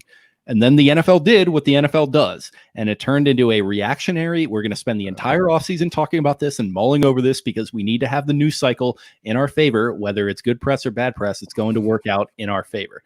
And so they spent the entire offseason deliberating on that. They came up with a bullshit thing where it's going to be reviewable, but it's not going to be reviewable, but we're never going to call it, and it's not going to work out the way that we wanted to, and it's just going to be this whole big shit show, and now that's not the rule anymore. So I spent all talking about why this is stupid. Why are we doing this? And now here we are back at square one. But we give them credit because they genuinely screwed the pooch and then immediately took away the ability to challenge the pass interference. So you have to give them a little bit of credit for recognizing that it was not the answer and removing that from the sport instead of watering it down. The one thing I did like about it was the dejected Harbaugh face. Whenever things are just going really wrong, and he had 3 different times throughout the season he tried to do that challenge thing, and it just never worked. And it should have a few times, and it was the Harbaugh thing where it's just his head is down. He's just got his head in his hands. It's just, and then he's pissed, but he's trying to cover up the piss. So he's just totally dejected. I as much as I don't want the team to suffer, I kind of love seeing him in that state. Well, in hindsight, of course, it's hilarious to watch. Yeah, at the time, I'm very much in the same boat as him, where I'm just what the fuck is going on? But yeah, absolutely, they just need less rules. Really, that's the key. This game had 14 penalties for 135 yards on the Ravens and 10 for 83 on the Patriots. That's but there were 10 in the first quarter. True, but so that's called assistant officiating, the scab referee, because Collinsworth is they need to do the whole team. He's they need to do the thing. They need to start throwing flags, get a whole miss. They're going to get out of control. Tell you what, Al, they need to start taking control of this game. I'll tell you what, these guys are not doing a tremendous job there tonight, but I'll certainly tell you, my good friend Walt Anderson, he would be all over these young gentlemen and making this a Class X game tonight as opposed to what we're seeing. Right, so they go from not calling one single penalty in the entire first quarter to 24 penalties over the final 3 quarters, which is a lot for a quarter game. And so the refs are just all over the place at this point, and they don't know what the hell is going on. So bullshit. The game is just in total chaos. So it's a third, and Brady gets sacked by Nada, I think, after the bullshit chant start on 2nd down. They face a 3rd and 16 heading into the 2-minute warning, so they're up 30-28. We think it's heading into the 2-minute warning, however, because the broadcast comes back and they retroactively say that the Ravens did call timeout before that, so the clock is now reset to like 2 minutes and 5 seconds, and it's just pure chaos. Like I was having trouble following it, but then Brady follows it up by throwing it incomplete. So there's 2 minutes and 1 second. Yeah, Kruger forced it. Yeah, jumped in there, and so we'll see the Pats punt it with 2 minutes 1 second to go. They punt it into the 2-minute warning, and Flacco's going to get a chance to drive for the win with Jacoby. It. So I was going to say over that. Well, I was going to bring that up. So he's going to get a chance to drive for the win, 30-28. They punt it to Jacoby. He muffs it. Just utter chaos, like I'm talking about. And then he jumps on it, thankfully. But now the Ravens have the ball with, I'm trying to see. 2 minutes. Just 2 minutes exactly. So 1 minute 55. 1 minute, because I was going to say they punted it into the 2-minute warning. So 1 minute 55, like you mentioned, Jacoby redeems himself a little bit. Huge catch at the 45-yard line. It's an awesome play for the offense. And then Pitto, we were talking about earlier, he comes up big, short gainer, and then he follows it up with a long gainer into Pat's territory at the 35. And this is Flacco, like we were talking about, at his absolute best, just picking the defense apart and just taking what they gave him. And I think that was field goal range at that point. I mean, knowing what we know about now about Tucker, right? But then they continued. At the time, though, this is the 3rd week of his career, so we don't. We have no clue in 2012 what is about to happen. And there were a couple times throughout this season where do it, but Tucker could have had a different career if his career wasn't really. I agree. With kickers, it's like all confidence. You feel like. He really is like maybe wired a little differently than most. I couple kicks throughout this year where he was just so close. Sure. Yeah, and they were talking about it on the broadcast a little bit. They were like, Al, they went against Billy Cundiff. They were very nervous about hanging on to this kid Tucker because they don't know about the big kicks that he hasn't had to try in his career like Cundiff. But we're certainly going to see what happens here down the stretch as he's going to have a shot at this one. So we were talking about Pitta coming up big. They're at the 35-yard line. And this is another one I wanted to bring up. Flacco, he does the Kobe Bryant thing where he just backs off onto his foot and just lobs it up out of nowhere. And I think Bolden was in the vicinity, in the zip code, but it was right at Arrington. Like Arrington, they mentioned on the broadcast that he could have called it like a fair catch, but he fell down somehow. It's unbelievable. Football's fixed. It's the Flacco coaster. Football's fixed. It's kind of sick. It is. It's so sick. I love it. Yeah. So Arrington really should have picked that off. So Flacco, on balance, he got a little lucky in this game, but ultimately it works out. He goes the other way to Jacoby, and the Patriots, I mentioned it earlier, they get Flaccoed. Jacoby draws the flag at the 10-yard line. It did kind of look like it was interference, I think, by McCourty. Mm-hmm. So with that, the Ravens, they have an opportunity to sit on it. They do that, and they bring out a young rookie kicker named Justin Tucker, 27-yard attempt. His first one is good. They actually iced him. Good luck with that. And on to the next one. And he nails it, but he kind of snuck it in a little bit over the right upright. What was your first reaction to watching this at the time, if you guys remember? I thought he missed it. That was into my end zone, actually. And I thought he missed it. Or I don't know. And Belichick, didn't he run onto the field and stick a photo into the referee's pocket showing that it was not, wide right? Yes. And he was such a baby about it. It's on the other end zone of me. I'm like, I sit dead center between the uprights on the other side. And I mean, it snuck in. It's in. It was good. It was definitely good, but it was Patriots were like ready to freaking petition the league. They were making a fuss about it. The shot of Brady, like they were obviously just shooting Brady, but Mallett was in the background, who was a rookie at the time, and his face was just the funniest thing I've ever seen. I love Mallett. He was probably 5 Oxycontin to the wind at that point.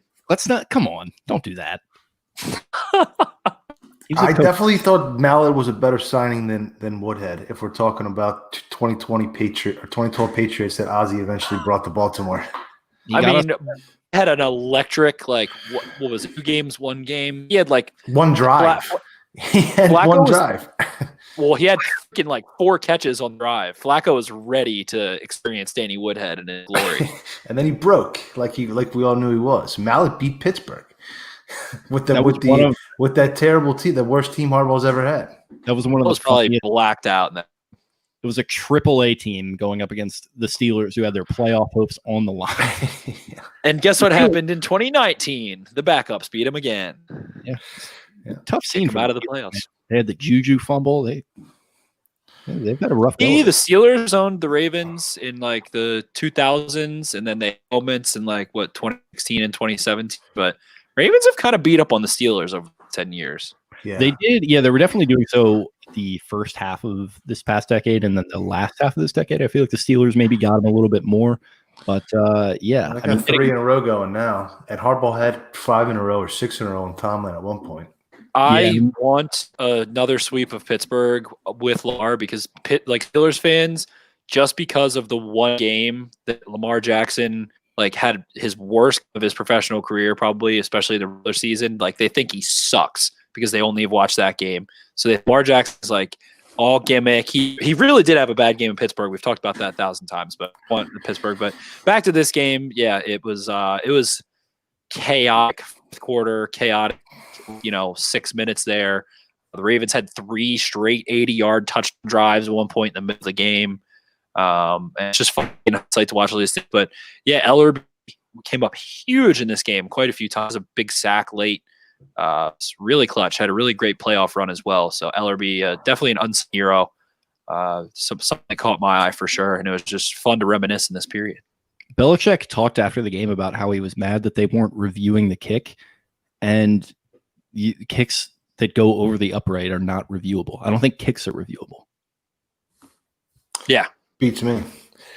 But the Ravens, it was a fun game. It was a good display, a lot of big plays. Ravens won the yardage battle 503 to 396. Reviewing the play. Lost the turnover battle, right? Lost the turnover battle by 1-0. Third downs were 50% for the Ravens, 47% for New England, so both good there. And time of possession was 29-31, so basically an even split. A couple sacks and turnovers. Job so one goes on, and the Ravens rattling off. It's one of the worst. Is it 7 out of 8? I believe they go from 2-1 to 9-2.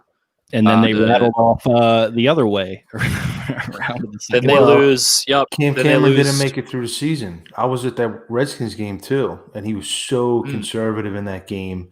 And that was pathetic. And then we were at a bachelor party. We were in the third row, and we were yelling at Harbaugh, "You got to be more aggressive." When they lost that game, overtime game, the RG3 when Nada blew out RG3's knee. I think that that game is probably the reason RG3 is a Raven right now. Yeah, and I think we encouraged Harbaugh to flyer Cameron because the next morning he was gone. So we can thank you for that. Harbaugh looked at me in the eyes and he was like, "You're right." He's like that Greek to be more aggressive figure up there. He's just damn it, Laricos, you're right. Deep, from a bachelor party. Hit the showers, Cameron. That's it. Taking credit. So after this, they go on to sneak past the Browns. They have a 9-6 victory over the Chiefs. They have more. They had who was that? That dude from New England, the defensive coordinator, Cornell. Was he the Chiefs coach? Yeah, probably. Yeah, they were the worst team right before Reed, maybe. Yeah.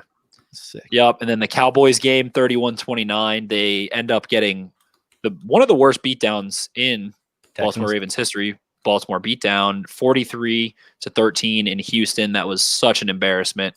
They had a sick line, JJ. You definitely weren't practicing that in the mirror or whatever last night. So their offensive EPA in that Texans game was -19, and their defensive EPA was -18. Their special teams were +7 though. So a very horrible game. They actually had a even worse defensive game against the Cowboys, -20 EPA in that game.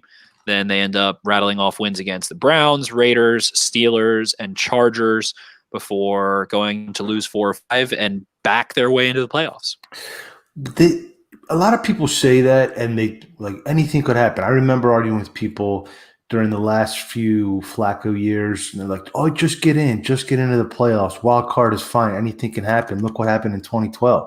But you got to remember, this 2012 team. This was a good team. They came off of 4 straight years of winning. They made it to the conference championship game the year before. They had something like 8 or 10 Pro Bowlers. They beat the Patriots, and they put the smackdown on the Giants. And that's when Flacco started clicking. And then he kind of carried that momentum into the playoffs. I think that was week 16. But they smashed the Giants.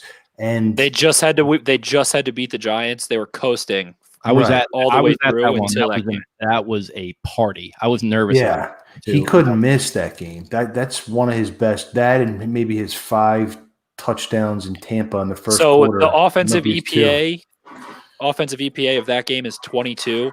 The only better game in that entire season of offensive EPA, including the playoffs, was week 1 against the Bengals, where they put up 44. So that was a better team. And yeah, when they needed 533 yards there. But the season was just, 9-2 to 10-6. That doesn't happen very often. You're at 9-2. You think you're going to win 13, 12 games at least at that point.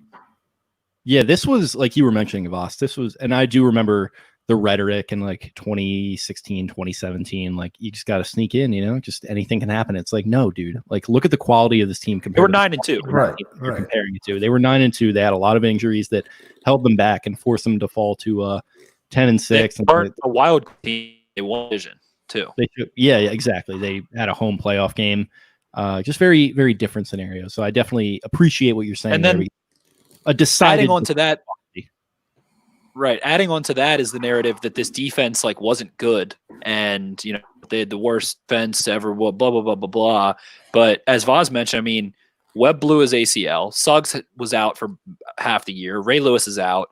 They had a ton of injuries on defense, and Ray Lewis, Ed Reed, and Suggs don't play there until they beat Indy. Nada went down during the Super Bowl too. That's when San Fran started making a comeback. When Nada was in there, they weren't doing anything. They had good talent up top. They had good depth. Corey Graham was like the 4th or 5th corner, and he wound up being a really good cornerback for his career. He had those 2 interceptions in Denver. They wouldn't have won the game without the defense there. So I think that is a little bit of an overblown narrative. But they were definitely old. It was definitely the end of the road for their, I wouldn't say dominance, but for their being a very good defense. So, yeah. It was the end of an era, obviously, this season. It was the Rays last ride and his last ride, too. I told my Suggs that this is going to be my last ride. Yep, and the small dance, all that stuff. No more Ray coming out. And I think we joked around about, ball to tell Ray maybe, we want to do we don't want to do the individual intro anymore, and Ray was like, it's for the fans. Like, it was for Ray and the fans, but Ray, you could probably it's partially for you. It's okay, you can still do it. If you looked at the opponent's sideline in Baltimore when he was doing that, they were like kids in a candy store, glued to that going on. It was a sight to see. So that ended. It was. I would say in the playoffs, it was a little much. He did it 11 times in 4 games. That was a little much, but I still loved it nonetheless. And this year was crazy, man. Like, I definitely just fully agree with that whole crap of, just make the playoffs. Like, no, man, this team is about to go 13-3 probably, and then lose a couple stupid games. They played the Steelers. Okay, you lose that one. Redskins, don't expect to lose that one. Broncos beat okay, then Giants and Bengals. They lose to the Bengals in Week 17. So they were resting starters in that game too. That's kind of exactly they put Tyrod in that exactly. Game. Right. So very easily could have been 11-5, 12-4, with a lot of injuries, with a lot of backs, and then they just they change offensive coordinator and win a Super Bowl. That's nutty to me. That's one of the most crazy parts. Mutiny in the on the practice field in the middle of the season. I think it was right around the same time when or a couple games after Cameron left. And I'm just glad that they got it done. As much as and everybody knew it was the end of the road. And this was the last possible year it was going to happen. Right. And after everything that, 4 straight years in the playoffs, a Cundiff shank and an Evans drop away the year before, especially for Reed. I just remember feeling so satisfied for Reed. Yep. Because Ray already had one. Yeah. We knew most of the other guys were still going to be around for a while. But as much as he gave to this team for, what was it, 12 years he played, Ed Reed? Maybe 11 or 12. What, 03 to 20, yeah, through 2012. Just one more note as far as the rivalry with New England. Everybody knows the Ravens are 2-2 against New England in the playoffs. They should probably be 4-0. In the regular season, however, they're only 2-8 out of the 10 games they played in the regular season. 2012 and 2019 are the only two times they beat Belichick in the regular season. Interesting, and in rivalry at that way, because people kind of always mention it's one-sided much. Yeah, they would forget that there were games like in 2013 that was supposed to be like a big game because they had beat them in the AFC Championship the year before. The Ravens were in the playoff mix at that point in 2013. They wound up going 8-8, and partially because New England came into Baltimore in a game that I was at and just beat the brakes off of them. So it's very different regular to postseason. In the Brady era, so we have this past year. Was 2013 the last time the Patriots came to Baltimore? I think so. Yeah. Other than last year. That's crazy. And then obviously this game feels like I only have seen Tom Brady 3 times then in the. I think twice for me. Yeah, I don't recall back in the 2010s. I'm sure that the Patriots were there, once or twice or something. Feels like the Ravens are always in New England. For another 15 years, and that Monday night was home, I think. Yeah. 07, I think. 07 or 08. Yep. Yeah, that was. I actually did not attend that game. I remember. Yeah, I remember the bowler throws the Hail Mary, I believe, and Mark Clayton catches it and gets down to like the 2-yard line, and then they go back and review it after the Ravens didn't score, the game ends, and you see Derek Mason just grab a DB's jersey on the Hail Mary and yank him down, completely offensive pass interference, and the crappiest Ravens team of the last 2 decades almost took down the 19-1 Patriots. That was a Super Bowl. That's why you always watch out for home teams on Monday night late in the year with nothing to play for, because that's their Super Bowl. Peak Rex calling timeout. Yep. Terrible. But I guess that's it. My guys. You got anything God. else? You want to hit some of these questions? No, we got a couple comments. Well, shout out to Garnet. yeah, let's see what we got. We got Benji, Best OC Flacco. So Ben asked Kubiak. Sure. Gotta be best OCs for Kubiak. Anquan or Steve Smith. Anquan, I think. Anquan. I love Smith. Why did we draft Elam? Like Anquan. Go ahead. Anquan was just not used the right way all the time, but when it mattered, he was. But Steve Smith was pretty prolific. But Anquan's my favorite offensive Raven. Anquan never had a 1,000-yard season with the Ravens. I think he went second after Jamal. Yeah. Steve Smith is absolutely – he rips, though. He's one of my favorite Ravens of all time. Why did they draft Elam? Because they needed a safety, and he was supposed to be good. I was excited for that pick. I was excited for that pick. That was a terrible draft, too. He wasn't the only bust. It was one of the worst drafts. Because BPA is a myth, and Ozzie needed a safety because Ed Reed was and when you're picking, and Elam was a monster at Florida. He just was like a lazy ass shit work ethic from everything I ever heard out of the I don't know. He was a Foot Locker at the time. The opposite supplement his income. If Ed Reed's on the 10 spectrum of instincts, Elam's close to 1. It's a tough scene. He seemed like right. And then Garnet, Pitta was definitely a security blanket. Yeah, that's why it was so incredibly disappointing when the back-to-back hip injuries take him out.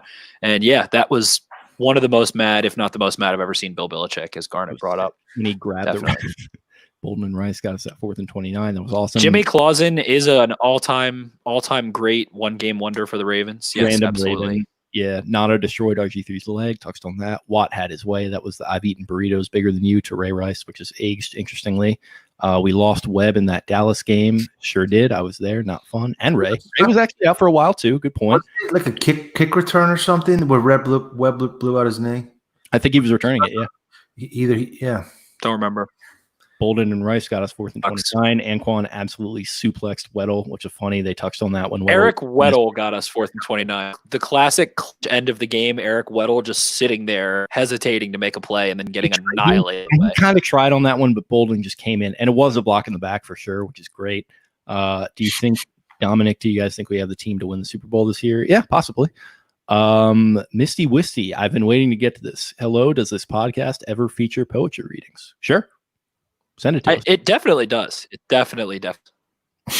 I've been reading that Ali book. He did a lot of poetry, and he reminded me of Ray in the way that he would kind of rap.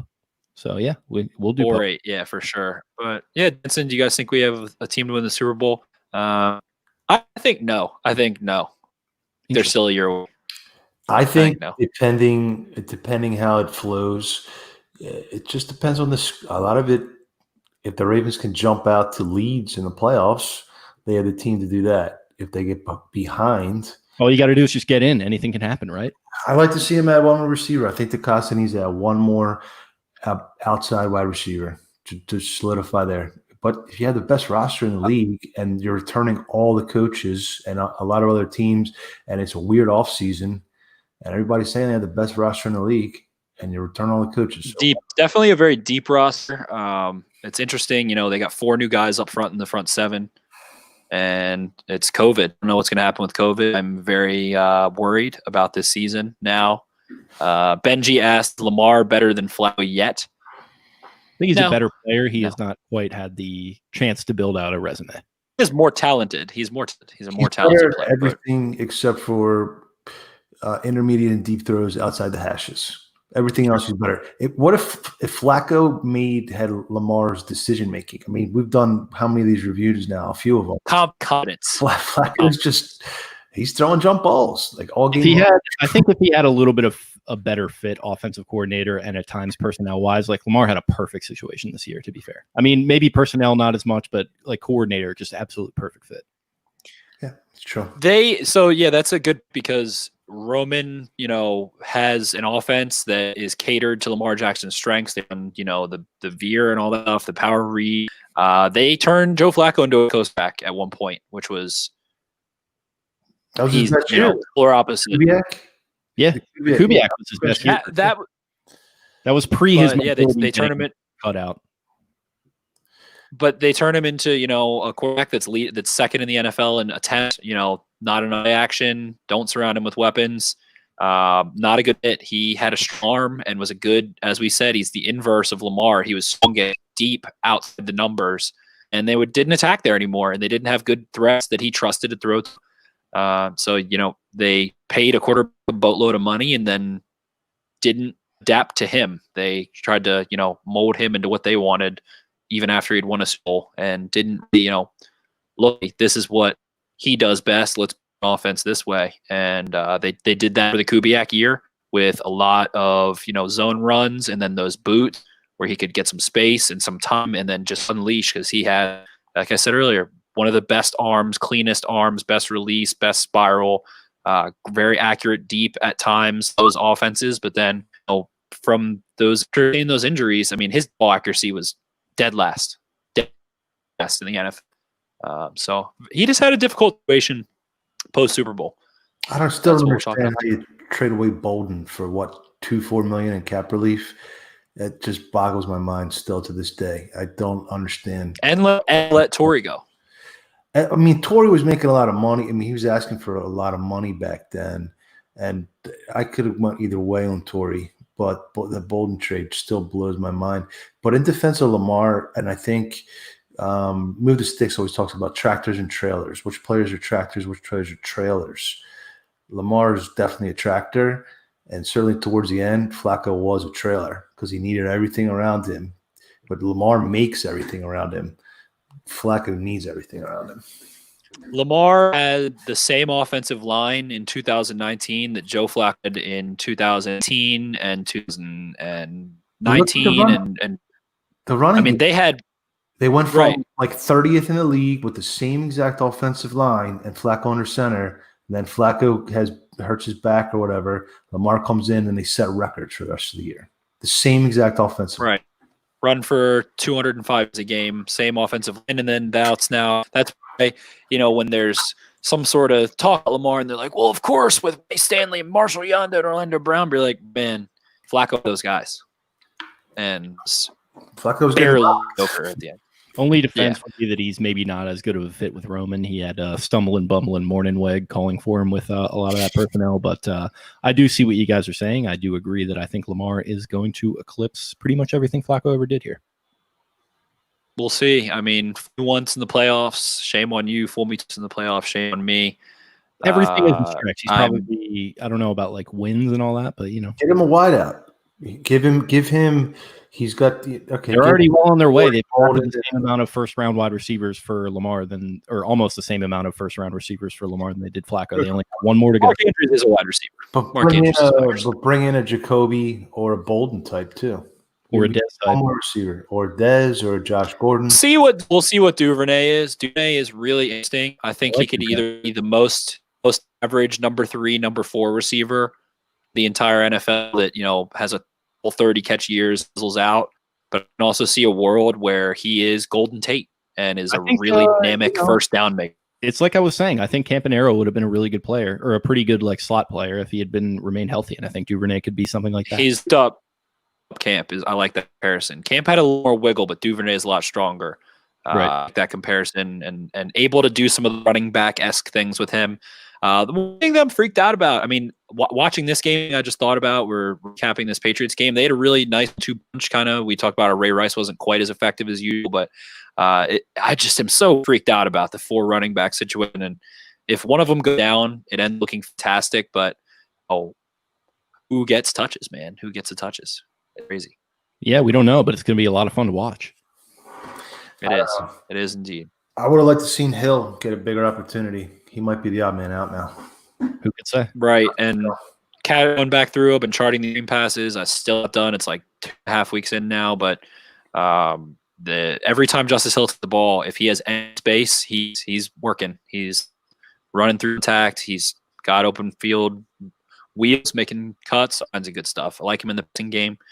But yeah, that deep ball with Brown, we'll see. But long story short, for me, Ravens are 1 year away from winning a Super Bowl. I think next year is the year that they can. See, I think they're going to lose some guys. Between Jimmy probably won't be back. Either B will or Earl Thomas might not be back. I think they still have the cap space. These guys aren't going to get cheaper. Stanley, Humphrey. It's like we were saying the other day with Githens Mather's question. Just both years. Like you've got a quarterback on a rookie contract. They're in their Super Bowl window now for sure. Yeah. We don't know what's going to happen with COVID. There is a chance, but I just am. This entire next couple of months, I'm just waiting for the playoffs, and maybe that's stupid. Maybe they somehow don't make the playoff. I'm just waiting playoff game. I'm just waiting to see them win in the playoffs first before leaving. If one playoff game, I'm as sold as could be. Regret saying what I'm saying, but until then, I'm not willing to look stupid because they have been so out in the playoffs in retrospect. And Lamar and Harbaugh have on it this past week a little, or past 2 weeks, whatever, but they were fucking pushed. I can already see the graphic below skipping Shannon on Undisputed. Lamar Jackson's first win comes in front of a virtual crowd. Does it count? ? Happy. Skip is like, I got Lamar's back from him and Acker, my guys. Like, Shannon Sharp, I am not going to sit here and let you disrespect my guy, Lamar Jackson. All right? He went out there and the crowd does as loud as that. Have a crowd. It was virtual. I'm from Texas, and I've seen some loud crowds against my Dallas Cowboys. All right, this is enough. We've gone pretty long. Are we good here? All right, we broke it down. The trains went off the tracks. We're good. We have to spiral out of control every episode. We certainly do. Guys, this is a long one. Hour 45. It's good. Boom. So make sure to check out Walt. Walt should have had a fun episode. He had a couple of topics on there. He talks about Marlon Humphrey, PFF of.